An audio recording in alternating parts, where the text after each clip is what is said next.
Hi, I'm Dr. Virender Sekhon, and today I have with me Dr. Priya Walia, and we would be discussing something about pelvic floor physiotherapy in children. So, Priya, would you like to introduce yourself, please? Yes, so I'm Dr. Priya Walia. I'm a physiotherapist by profession. So let's start with the discussion now. Okay, I think one of the very common questions to begin the discussion is what actually is pelvic floor? So pelvic floor are the small muscles which control your urine or the motion. So imagine you want to go to the washroom and somebody is inside. So what you do, you hold the urine for some time. So the muscles which comes into play, then it is pelvic floor. So it is present between your legs and are the important muscles to control urine and the motion. Same way, when you are on the pot and you want to pass the motion, these are the muscle which has to be relaxed, and then only you can pass the motion. So these are the very important muscle for your bowel and the bladder.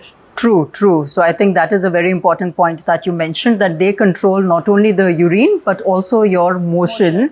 So it controls both bowel and bladder, and therefore pelvic floor muscles are very, very important. So now that we already know what pelvic floor muscle is, I think we also need to know what are the conditions in which pelvic floor physiotherapy plays an important role. Because, Priya, a lot of times I would get children who have been worked up elsewhere and who've had lower urinary tract symptoms like urinary urgency, frequency, but their entire workup in terms of the ultrasound of the kidney and the bladder, or even the urinary tests for urine routine and culture for infection, they are all normal. So do you think pelvic floor physiotherapy has a role to play in these children? So definitely, ma'am, pelvic floor play a major role in this. So the symptoms which you have just discussed, they are collectively known as bowel bladder dysfunction. So what happens, for example, if the patient is having leakage, so what pelvic floor, you generally find that pelvic floor's muscles are weak there. So you have to work upon that. In terms of constipation, if the constipation is there, the pelvic floor muscles, they are usually tight there. So you have to work upon stretching and relaxation for that muscles. So definitely pelvic floor muscles. And one more thing, in coordination also. So what is in coordination? The pelvic floor muscle should be relaxing when you are pushing down in passing the motion. So if it is not relaxing, again you have to make that coordination happening there and the relaxation of the pelvic floor. So in collectively, pelvic floor muscles play a major role in bowel bladder dysfunctions. Right. So what you just said is that these pelvic floor muscles in children who are presenting with any of these symptoms can either be tight or hypertonic, as you call them, or they can be loose or hypotonic, or there can be discoordination in the sense that they are not relaxing at the particular time that they should. So pelvic floor physiotherapy has a role to play in each of these three distinct conditions.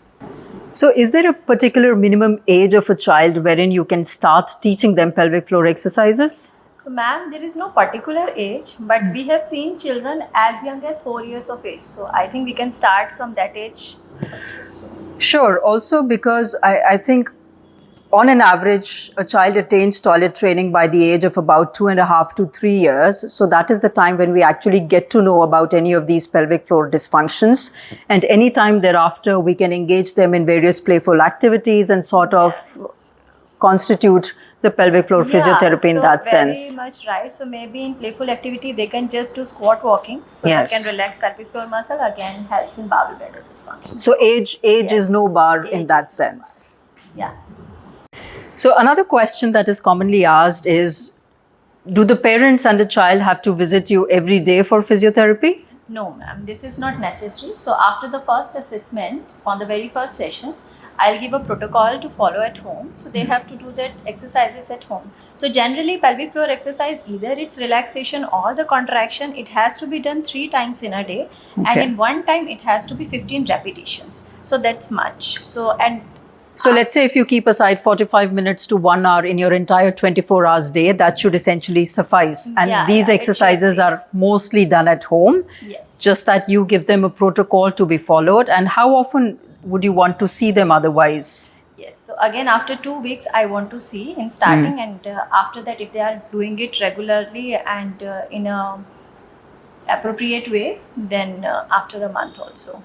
So in starting, I would like to see after 2 weeks. So maybe you see them once, give them a set of exercises for, let's say, about 2 weeks, which will be maximum 1 hour per day. and then we reassess after 2 weeks. Yeah. And based on how well the child is adapting to the exercises, we can either escalate the exercises or give them more complex exercises to sort of help them with the routine. Yeah, Is it? and if the muscles are very tight and it is not getting better with the exercises, then the child has to come maybe once or twice in a week in starting to get the muscle relaxed, and after that the same protocol has to be followed. Sure, but I believe Yeah. these would be far and few cases. Yeah, That's these are not the few usual cases, protocol yeah. otherwise. Okay. So how long do you need to continue this pelvic floor physiotherapy once you start? So generally for the normal muscle as well, first 6 weeks it is required for the neural re-education to happen. Okay. So that should be there for sure.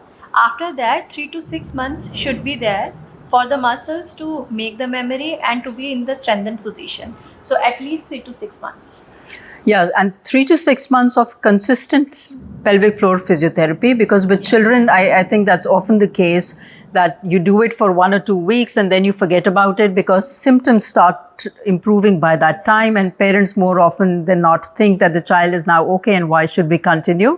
But as you very rightly said, muscle re-education and muscle memory takes on an average about 3 to 6 months, and therefore these pelvic floor physiotherapy should consistently be followed up at least for that much time period. Very much. So the general approach therefore is, as the child keeps doing the pelvic floor physiotherapy better, we as a pediatric urologist tend to taper the medications or the support we are trying to extend by any other means, so that by the end of these 3 months, the child is maintained and sustained only on pelvic floor physiotherapy, while no other medications should usually be required.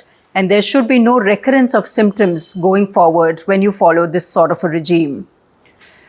So thank you, Priya, for being with us, and thank you for answering the questions. And to all the parents out there, what I wish to put across is that anytime your child has any of these lower urinary tract dysfunctions where you cannot find the answers, please contact your nearest pediatric urologist and a pediatric pelvic floor physiotherapist, because more often than not, these issues are not addressed very well because a lot of people don't talk about it and are not aware of it.